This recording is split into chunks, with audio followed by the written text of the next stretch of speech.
Halo semuanya, perkenalkan nama saya Anindya Nuraini dengan NIM 176240068.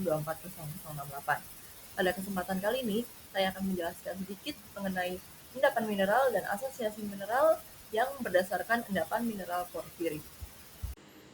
Endapan mineral porfiri adalah suatu tipe endapan biji yang terbentuk akibat intrusi magma bersifat intermedier hingga asam yang menyebabkan alterasi intensif pada batuan di sekitarnya dan mineralisasi hidrotermal yang tersebar serta membentuk jaringan urat mineral biji. Jenis endapan pada endapan mineral porfiri dapat dibedakan berdasarkan zonasi mineral dan alterasi yang terjadi akibat intrusi magma intermedier hingga asam serta aktivitas hidrotermal.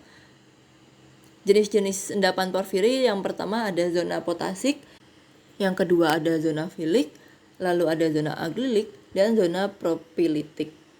Nah, contoh endapan porfiri di Indonesia antara lain ada di Grasberg, Papua, Batu Hijau, Nusa Tenggara Barat, Wonosari, Jawa Tengah, dan daerah Jambi. Endapan porfiri ini umumnya memiliki tonase yang besar dengan kadar logam rendah hingga sedang, terutama tembaga dan emas. Kemudian, komoditas utama endapan mineral porfiri adalah tembaga dan emas.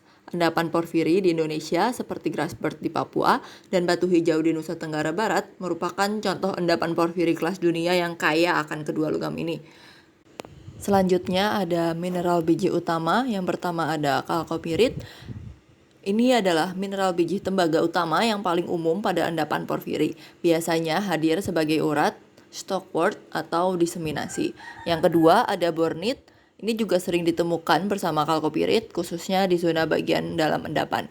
Selain mineral biji utama, ada juga mineral pengikat utama.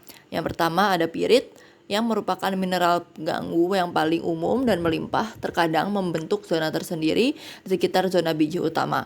Nah, yang kedua juga ada kuarsa, sangat umum sebagai pengikat, sering membentuk urat bersama mineral biji. Lalu ada sifat fisik utama.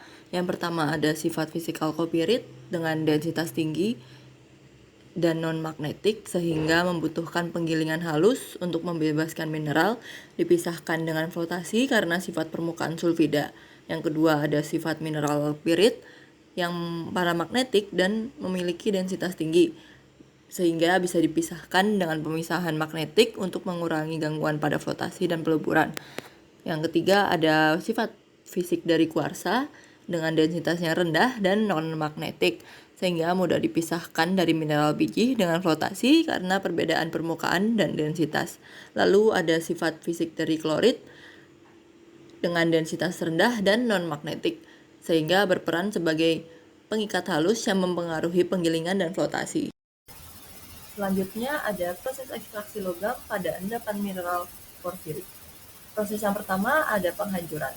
Karena mineral biji tersebar halus, biji harus digiling sampai ukuran sangat halus agar mineral biji dapat terlepas dari pengikatnya.